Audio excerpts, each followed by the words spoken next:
Colonial and neo-colonial rule in Africa has more than the physical destruction it caused brutalized cultures, be they traditions, art, dress, and most evidently, language.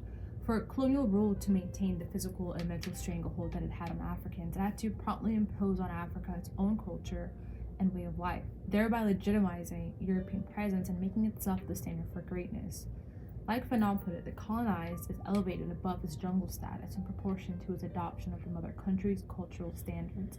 Hence, cultural imperialism was in no way a dispassionate, mechanical cultural diffusion that naturally unfolds when two different cultures meet, either through trade or even conquest in the pre-colonial age. Colonialism needed to trample on whatever opposing culture that it deemed inferior to streamline the exploitation.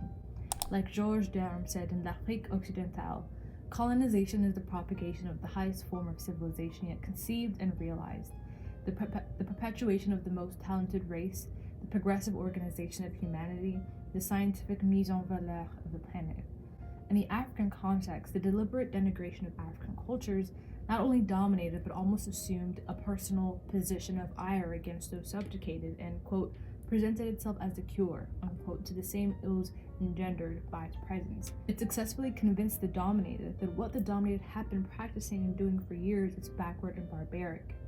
The totality of colonial domination and cultural imperialism in the African context has been characterized as a means of concretizing what the sword and the bullet had done the night before through the chalk on the blackboard the morning after. Cultural imperialism is not limited to the oppression and usurpation of tradition, especially since the material base of culture is indicative of the level of the productive forces and mode of production of a given society. That's Cabral, and we'll get to him. In this way, the overturning of all of imperialism is inextricably tied to the cultural battle waged against the cultural front of imperialism. Better yet, as Cabral puts it, it is, quote, within the cultural factor that we find the germ of challenge which leads to the structuring and development of the liberation movement, unquote. For Cabral, what culture sows, revolution reaps. Knowing this, one can correctly surmise that the reclamation and renaissance of a language plays a critical role in liberation from cultural imperialism. One is then confronted with a few questions. So, in what ways are language and culture vehicles for overturning cultural imperialism? Is fluency in one's mother tongue the sole factor? Can one emphasize the importance of language without totally relying on it as a yardstick for liberation? And more saliently, is it language or ideology that becomes a dominant determining prerequisite for liberation? These questions and more were what African scholars, revolutionaries, and writers within and without the continent agonized over in laying the bricks of the road to national liberation. So I'll be mostly talking about Ngugi wa Thiong'o, Chinua Achebe, Amilcar Cabral, and Franz Fanon, who all had points of convergence and departure in answering some of these questions. Whether it be the irrevocable centrality of language, the mechanical benefits of the colonizer's language, the convergence of productive aspects of culture as a prerequisite for the fruition of a liberation struggle, it is of no question the language and culture are very salient to the acquisition of national liberation. However, putting language on a pedestal, higher and apart from anything else, can also prove more detrimental than helpful. So, owing much of his analysis to Fanon, Ngũgĩ argues that language is, quote, both a means of communication and a carrier of culture. For the British, English is a means of communication and a carrier of culture and history, but for the Kikuyu, only the former applies, right? Cultural imperialism then sort of obscures this relationship between language and culture for African people. Hence, African languages are relatively easily abandoned in favor of the colonizer's language. Furthermore, language serves as the, quote, collective memory bank of a people's experience and history, unquote. Language is a living thing, changing and evolving in accordance with its people and telling their story, even if the speakers are no more. Ngũgĩ identifies three key aspects of language. 1. It is a product of history which it in turn reflects. 2. An image-forming agent in the mind of a child. And 3. A culture that transmits and imparts those images through spoken and written language. All these touch and interplay on one another and impact one's conception of the world. Ngũgĩ's thesis is further supported by what linguist Edward Sapir hypothesized decades before. Quote, human beings do not live in the objective world alone, but are very much at the mercy of the particular language which has become the medium of expression for their society. It's quite an illusion to imagine that one adjusts to reality essentially without the use of language. The fact of the matter is that the real world is to a large extent unconsciously built up on the language habits of the group, unquote. Further, the Sapir-Whorf hypothesis holds that language plays a powerful role in shaping human consciousness, affecting everything from private thought and perception to larger patterns of behavior in society. The language one speaks shapes one conceptualization of the world, and different languages necessarily result in different conceptualizations, that ideas do not exist separately from language. And Ngũgĩ takes this sort of determinist analysis of language and applies it to cultural imperialism in Africa. However, despite recognizing the crucial role the language plays as the image-forming agent in a child's mind, Ngũgĩ does not make room for those African children whose parents made sure those images never formed by forbidding the African language in the home. In the extraordinary cases where these children grow and take the personal effort to learn their mother tongue, is it then too late to impress upon them the values and images that come at learning language as a child? Are they forever lost? Ngũgĩ has no answer. But despite some of the logistical concerns of Ngũgĩ's analysis, the profound characteristics of language she identifies raises the serious question of why, despite centuries of cultural disrespect, African people are still holding fast to European languages in the quotidian. This question required an urgent response, especially when the 1962 Makerere conference, called the, quote, African Writers of English Expression, held that European languages are indispensable to African writers. Ngũgĩ rightly pointed out the imperialist trap that this logic was clumsily and consciously falling into. This position could be what Ngũgĩ later describes as collaborationist literature, in which the African was often depicted in the diametrically opposed polarities of the good and the bad, the noble and the savage. Heart of Darkness by Joseph Conrad, despite its criticism of imperialism, falls into this category of collaborationist, as well as Naipaul's A Bend in the River, which blamed Africans for the deterioration and chaos of the African society. Literature like these might very well be classified as African literature, but for Ngũgĩ, African writing and African language is one imbued with pre-colonial tradition, is the one that owns the label, the title, the name, African literature. Ngũgĩ rightly asks, what is the difference between a politician who says Africa cannot do without imperialism and the writer who says Africa cannot do without European languages? Like it or not, these sentiments stem from the ideas planted deep into African soils, growing and blooming years later in political discussions, where imperialism is imperceptible, but in reality is rooted hard and fast into the earth. This fatalistic rationalization, says Ngũgĩ, further synonymizes African language with dread, and European ones with a categorical positive embrace. This comes from the conference's inability to deal with the question of literature and audience, and hence of language as a determinant of both the national and class audience. The conference's conclusion, upon closer inspection, however inflammatory, is not surprising. Despite attendees' various radical positions, the conference was organized by the School of Oriental and African Studies of the University of London.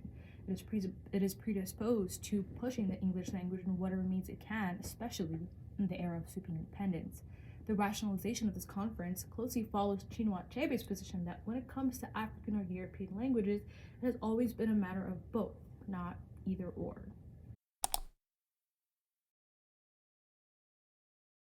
So Achebe credits the immortality of European languages in Africa not to imperialism, but to the fact that they served an actual need. The mechanics of English make it indispensable.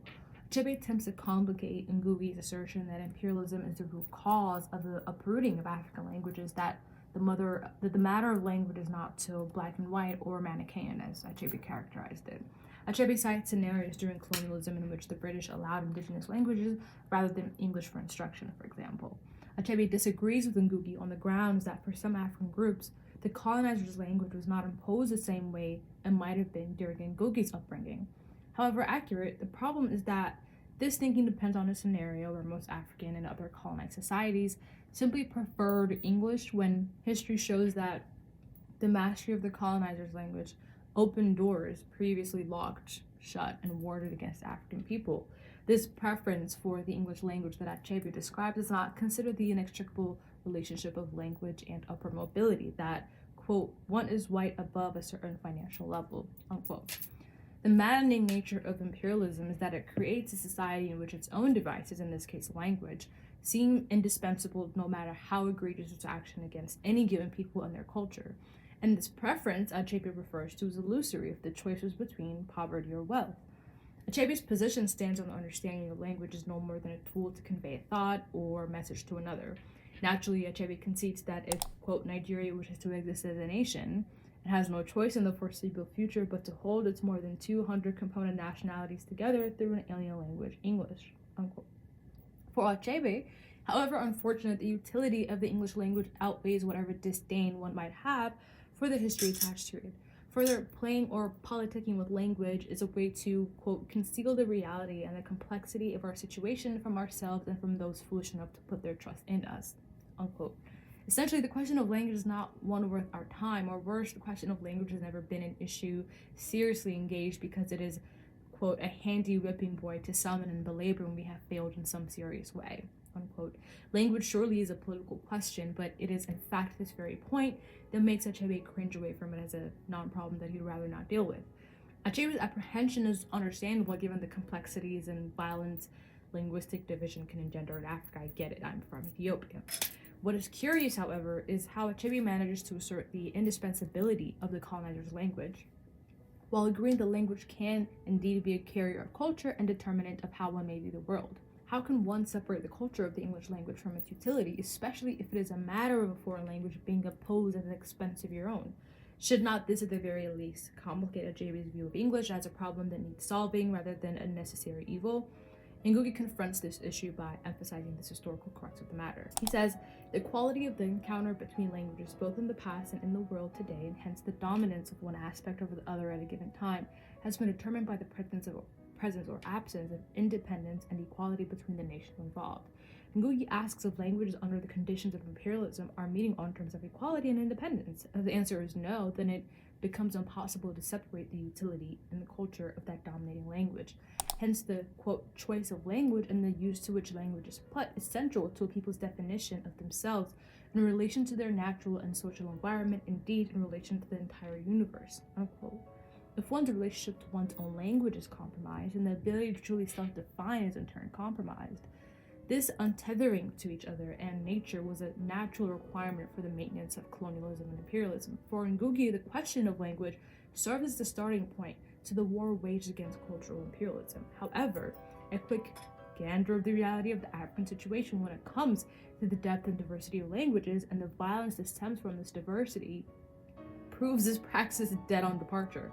Any given country in Africa is bound to have a variety of languages and subsequent dialects, as well as polar levels of fluency, especially in the wake of indigenous African languages being banded after primary school for instruction and so on. For example, an Ethiopian born in 2001 compared to that of born in 1969, aka me, my parents, is bound to have glaring discrepancies in how one understands Amharic language. However, the diversity of language is not necessarily a burden for Ngũgĩ. He says the peasantry saw no contradiction between speaking their own mother tongues and belonging to a larger national or continental geography. They saw no necessary antagonistic contradiction. So the diversity of languages was more of an opportunity for African writers to engage each other in their respective languages, creating a society in which works in Yoruba are translated to Tigrinya the same way that French is to English, right? He says if all the books written in different African languages, including those produced by Africans in diaspora in any language, were all available in each and every African language, it would truly create a common intellectual inheritance and become the common cultural basis for more intellectual productions with roots in a common African memory. If a continental language or inter-ethnic, inter-regional should emerge, but not on the graveyard of other languages, it would be a gain for Africa, adding another dimension to conversation among African languages. Though this level of cross-continental cultural link sounds delightful, it is a logistical nightmare that cannot be prioritized as a means to national liberation. Even if it was an indispensable means for national liberation, who's to say that Tigray will have any desire in reading a work written by Yoruba because it is written in Yoruba? The idea must transcend the language utilized. Moreover, for Ngũgĩ, language is a metric for measuring one's level of radicality. Ngũgĩ says, quote, I believe that my writing Ngũgĩ language, a Kenyan language, an African language, is part and parcel of the anti-imperialist struggles of Kenyan and African peoples, quote, unquote. This becomes a slippery slope of alienation of the millions of Africans who have been unlucky enough to know not a word of their mother language. In the same breath, Ngũgĩ maintains that, quote, African literature and African thought, even at their most radical, even at their most revolutionary, are alienated from the majority, unquote. The majority Ngũgĩ refers to is a peasantry that would be able to read Kikuyu or Luo rather than English. That English can only really speak to the educated bourgeois minority in the urban centers, possibly owing to those who hold steadfast to the colonial identity as well. For all this to work, some assumptions undertaken. First, that the peasantry can mostly and solely understand their African language if most can read at all. Second, the ease of reaching the peasantry and that they are economically comfortable enough to indulge in literature. And third, the profitability of producing in and translating works to Gikuyu or any other local African languages for that matter. And fourth, that mastery of one's mother language makes one best suited for a radical position needed for liberation. That the peasant class in any given African society understands and can read their language relatively equally is a privileged scenario. In Decolonizing the Mind, Ngugi describes his Gikuyu-rich upbringing. From home to school to the fields and late-night gatherings, Africans spoke Gikuyu. All this changed when, in 1952, Kenya was declared a state of emergency, and all the schools run by Kenyans were usurped by the colonial regime and were placed under direct district education boards chaired by Englishmen, and English became the language to which all others had to bow before in deference. Though Achebe vehemently disagrees with this scenario strewn with fatal snags of the single-minded, this nevertheless marked an important shift for the trajectory of the Gikuyu language, namely in how well future generations came to understand it. To this day, English is the only language used as a medium of instruction in educational institutions after the lower primary level. Ngugi was fortunate enough to grow up in Kamiritu, a village 20 miles northwest of Nairobi, who had cultivated a rich tradition of theater in which community members played active parts in organizing and acting in the theatrical productions.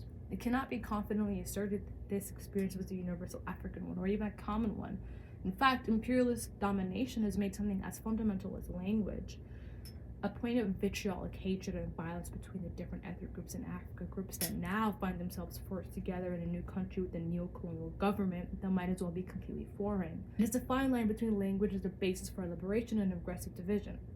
Unfortunately, for most Africans, it is the latter. Putting aside the issue of comprehension and violence, the class question is also a salient one. Is the peasantry really prioritizing purchasing books in Kikuyu for cultural empowerment? That Ngugi writes for the peasantry is a noble task. Yet the very nature of their class and location, however, bars the peasantry from purchasing literary works and being amid libraries that might house those works. For example, in the 2008 film Eza by Haile Gerima, there is a revealing scene in which the educated protagonist returns to his village in the Amhara region from Germany and brings nothing but books. His mother then asks, after all those years abroad, what do you have to offer your poor mother? We can't make stew out of the books, can we? This scene perfectly encapsulates the class contradiction that Ngugi does not approach in terms of the purchasing ability and immediate needs of the Gikuyu masses to whom Ngugi writes. Even if African literature and African languages were produced en masse, there would remain the question of accessibility. How these works make their way into the villages. Inter-country, let alone intercontinental travel, is yet to be modernized in several African countries. Railway travel, a mode of travel best suited for cultural links because of affordability in most cities and towns in Africa, still is in its infancy relative to the West. Ethiopian Airlines, right, the airline that connects African countries like none other in the world, serves only major cities in Africa. And without a railway system, travel to non-urban centers becomes a tremendous task. This lack of physical connection is another obstacle in reaching the masses, which is another fault of colonialism, by the way.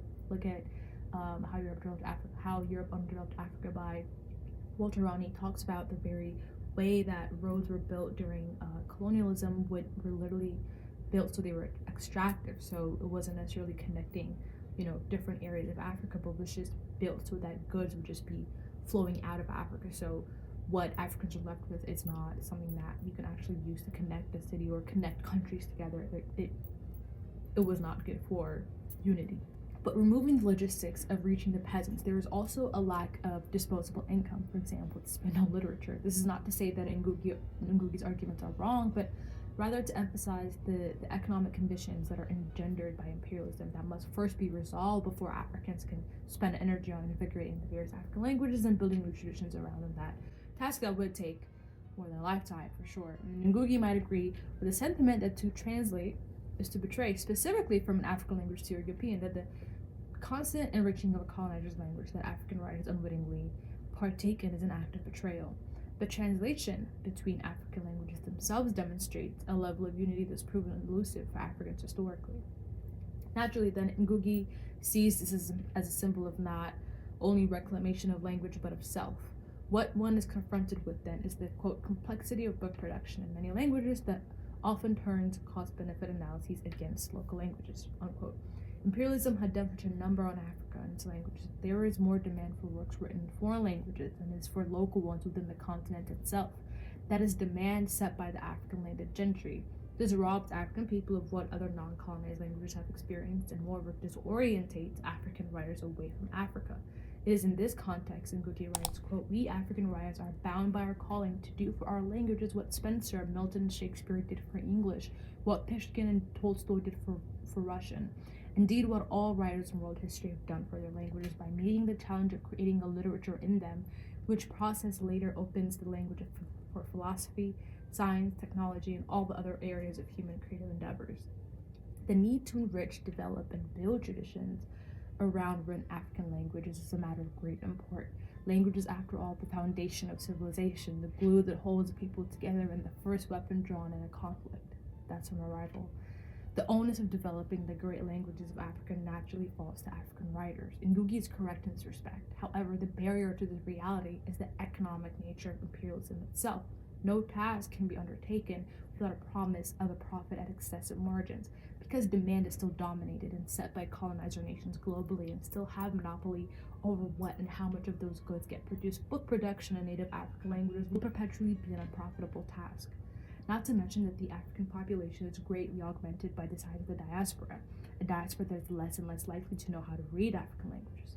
Moreover, language and by extension ethnicity cannot be determinants of how well one understands certain concepts. Class usually is. Fanon writes, "The colonized intellectual who returns to his people through works of art behaves in fact like a foreigner. Sometimes he will not hesitate to use the local dialects to demonstrate his desire to be as close to the people as possible, but the ideas he expresses, the preoccupations that haunt him, are in no way related to the daily lot of the men and women of his country." Unquote. Language alone cannot become determinant of one's ability to divest from imperialism and invest in Africa. There is no evidence to suggest that all Africans who do not speak a European language are patriotic, revolutionary, and hostile to external influence. In fact, some of the vicious neocolonial rulers have been those that are the most fluent in African language. Further yet, one need not even be born in African or speak an African language to hold the position that imperialism in all its forms needs to be expelled. The most radical thinkers of the 20th century, we have Walter Rodney, we have Samora Machel, we have Thomas Sankara, and more, had the ability to remain anti-imperialist and rally the masses despite using the colonizer's language. To contrast, there also exist conservative and pro-capital sentiments among groups who hold steadfast to their language. Language alone cannot be a metric for one's ideology. For this to hold water, there must be an assumption that all colonized cultures are inherently revolutionary and progressive. What is more convincing is what Cabral characterizes as the confluence of the various cultures that becomes the cultural vehicle for liberation. Cabral argues that this confluence is achieved by conserving the positive cultural values of every well-defined social group that prove fruitful and progressive to the overall national liberation movement.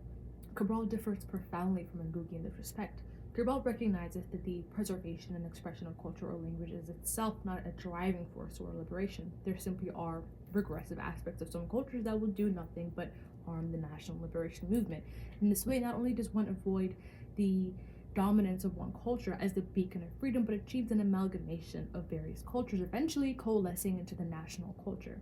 Though both Ngugi and Cabral recognize the power of language as just more than a vehicle for communication and see it as a carrier of culture and history, Ngugi departs here by putting more weight on language itself as a form of radical self-expression and liberation. The pitfalls of this analysis primarily lie in the overlooking of the class question that exists in any given Kikuyu, Luhya, Yoruba, Oromo, or Amharic community. More than language, class, position, and allegiance can more often become determinant of one's disposition toward national liberation. However, Ngugi raises the salient point that time and again, Africans succumb to what Chinua Achebe calls the, quote, fatalistic logic of the unassailable position of English in our literature, unquote. The idea that European languages are given superior credence in every instance of the discussion of the question of African literature. It is the colonized who agonizes over which language to use, and after picking the European one, enriches the foreign language by developing new and dynamic ways of expression, and preaches how Africans should undertake the task of translating African literature and African languages to a European one, essentially doing the work of the colonizer. This, in essence, comprises this fatalistic logic that sees no real purpose in African languages other than communication. Europe has successfully made Africa alien to itself. And so, conscious or not, despite the departure of most Europeans, opportunity, upward mobility, status, and propriety remain forever linked to the mastering of European languages. Naturally, then, the reclamation of language as a part as a part of the national liberation struggle becomes an act of resistance, or more eloquently, quote, imperialist domination has the vital need to practice cultural oppression, and so national liberation is necessarily an act of culture. That's Cabral for you. For Cabral, culture can be a weapon against imperialism because imperialism makes sure that the cultures of those colonized bow to the colonizer. However, Cabral is careful to not apply this to all parts of a given culture. Cabral's hypothesis makes room for the fact that colonial and imperialist rule have drawn lines on the African continent and created countries that are, for better or worse, what Africans are left with. Though there is no such thing as a natural country, and all countries today are made up of a variety of ethnic groups, what distinguishes Africa is that these groups are strategically split and treated differently despite being under the same European rule. All this to situate them better for exploitation. Though there is no such thing as a natural country, and all countries today are made up of a variety of ethnic groups, what's different here is that these groups are strategically split and treated differently despite being under the same European rule. All this to situate them better for exploitation. These new countries are then expected to do the impossible under impossible circumstances to modernize and industrialize the second independence is won. Cabral understands for this to happen in any real sense, Africans must willingly abandon parts of their culture for the good of the nation and by extension the continent. This does not deter from the fact that culture indeed has proved to be an integral aspect to resistance historically. He says African culture, though repressed, persecuted and betrayed by some social categories who compromised colonialism, survived all the storms by taking refuge in the villages, in the forests, and in the spirit of generations of victims of colonialism. Like the seed which long awaits conditions favorable for germination, the culture of African peoples flourished again today across the continent in the struggles for national liberation. I mean, he's just so eloquent. Okay. So Cabral knows that African culture has always lived to fight another day, that in its own way has remained immortal to the elements of imperialism. But this does not mean that these cultures are in and of themselves the stuff of national liberation and revolution. Cabral further complicates the role of culture by raising the question of the class character of culture, right? Imperialism has overseen the process of division or of deepening the divisions within society, where the petty bourgeois assimilates the colonizer's mentality and regards itself as culturally superior to the people which it belongs and whose cultural values it ignores or despises. This does not pose as an unassailable obstacle for Cabral. He argues that the very nature of a national liberation struggle aids in the process of this, what he calls the re-Africanization of the petty bourgeoisie, because of the daily contact with the mass of the people and the communion of sacrifices which the struggle demands. Unlike Ngugi's assertion, Cabral offers a more optimistic, to say the least, world in which any African, no matter how removed from the masses, is a potential agent for the revolution. Their class stature, and by extension how well they understand their mother tongue, is not a cause for consternation, nor does it disqualify them from being members or even leaders in the national liberation struggle. This position makes room for people like Cabral himself, like Fanon, like Rodney, and other radical leaders in the diaspora who mainly spoke and wrote with the colonizer's language. This raises the question of what constitutes an African as well. Beyond birthplace and heritage, who is an African? For Ngũgĩ, this would most likely be tied to how well one speaks their African language. For Cabral, and probably most others, in addition to heritage, it is about ideology. How much does one prioritize the interest of Africa and Africans? This opens the door to a generalization that Fanon might not agree with. Fanon takes issue with a specific type of generalization of the anti-imperialist struggles that emphasizes the racial struggle rather than a national one. Fanon does not necessarily indict those that racialize the struggle against colonialism. He recognizes their historical obligation to racialize their claims to emphasize an African culture rather than a national culture, but this nevertheless leads to a dead end. This historical obligation comes from colonialism's summation that the Negro, as a race, is without history or culture. This racial condemnation naturally leads the Black person in the Americas to identify with the struggle the Black person in Africa is facing, but Fanon says, quote, the only common denominator between the Blacks from Chicago and the Nigerians or Tanganyikans was that they all defined themselves in relation to the whites, unquote. Though Fanon does not offer a different analysis of the Black Americans' relation to decolonization, it should be quickly noted that Fanon is speaking in terms of culture. He says there is no common destiny between the national cultures of Guinea and Senegal, but there is a common destiny between the nations of Guinea and Senegal dominated by the same French colonialism. For Fanon, the common destiny meant that when culture gets involved, starts to disintegrate. The Negro only exists as a negation of the white. If there is a demise of the white economic and cultural supremacy, so will it spell the doom for the Negro. Further, because of its racialization, Fanon holds that culture is increasingly cut off from reality. Quote, a fine safe haven in a refuge of smoldering emotions and has difficulty cutting a straightforward path they would nevertheless be the only one likely to endow with productivist homogeneity and substance. Unquote. The racialization of the anti-imperial struggle for Fanon poses, mainly for the colonized intellectual, a slippery slope to what he said of serious, psycho-affective mutilations, individuals without an anchorage, without borders, colorless, stateless, rootless, a body of angels. For Fanon, there are clear limitations of culture and by extension language in the national liberation struggle. What truly matters is, quote, knowing what the role these men, leaders, have in store for their people, the type of social relations they will establish, and their idea of the future of humanity, unquote. This is not always determined by national culture. Cabral raises similar limitations of culture because of what he says the supremacy of the class factor and behaviors of the various social categories. Despite following Fanon closely, Ngugi totally departs or fails to approach this overriding the class question. This is also a result of the stubbornness of the colonized intellectual of, quote, stumbling over the need to assume two nationalities, two determinations. So if Fanon was to meet Stuart Hall, like, there'd be problems, I already know. But for Fanon, the colonized intellectuals are like adopted children who utter contradictions like, quote, speaking as Senegalese and effrontery, unquote.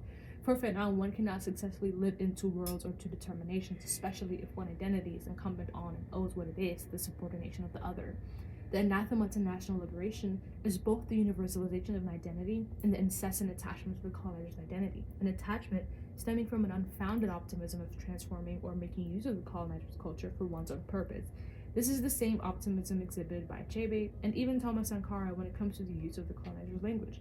This rationalization will always come back to this fatalistic logic that Achebe mentioned, but has no problem espousing because he sees no viable alternative at the moment. This is the sort of existential crisis that all Africans and all colonized people at one point or other is confronted with. Is there African self-determination, culture, or continuity without the colonizer's presence, be it culturally, ideologically, or economically? For some, however unhappily admitted, the answer is variations of the negative. This concession affords the colonizer at every turn is an unrelenting vestige of cultural imperialism, robbing Africans of a true, independent, sovereign way of thinking. What then is the solution to what seems like an impassable obstacle to national liberation across the African continent? Cabral's theory of confluence seems the most feasible and viable approach despite lacking the proof of praxis. The confluence of cultures will naturally require the willingness, not submission, since that will always breed ill will, of the various cultures to sacrifice aspects of their own culture. In Africa, this seems as logistically impossible as Ngugi's assertions. However, Cabral's solution at least makes room for the complications of class and even the diaspora, since ideology, rather than language or culture alone, becomes a determinant for national liberation. If anything, it will be the stubbornness of people unwilling to give up even the regressive aspects of their culture for their culture's sake that will pose a significant obstacle to the execution of Cabral's theory. Colonial and neo-colonial rule has so plundered the cultures of Africa that in the wake of liminal independence, it is only a natural desire to hold on to one's culture and defend it at every turn to enjoy its immortality. Yet Cabral once again forces the question of whether the death of a certain part of a culture is necessarily negative, especially if that is a sacrifice needed for national liberation, and if one were better off without the thing sacrificed anyway. Or further, the death of a certain culture, however unfortunate and unidealistic, is a prerequisite for national liberation. This is the reality imposed upon Africans by the legacies of colonial and imperialist rule, and the question that African scholars of the 21st century must deign to answer.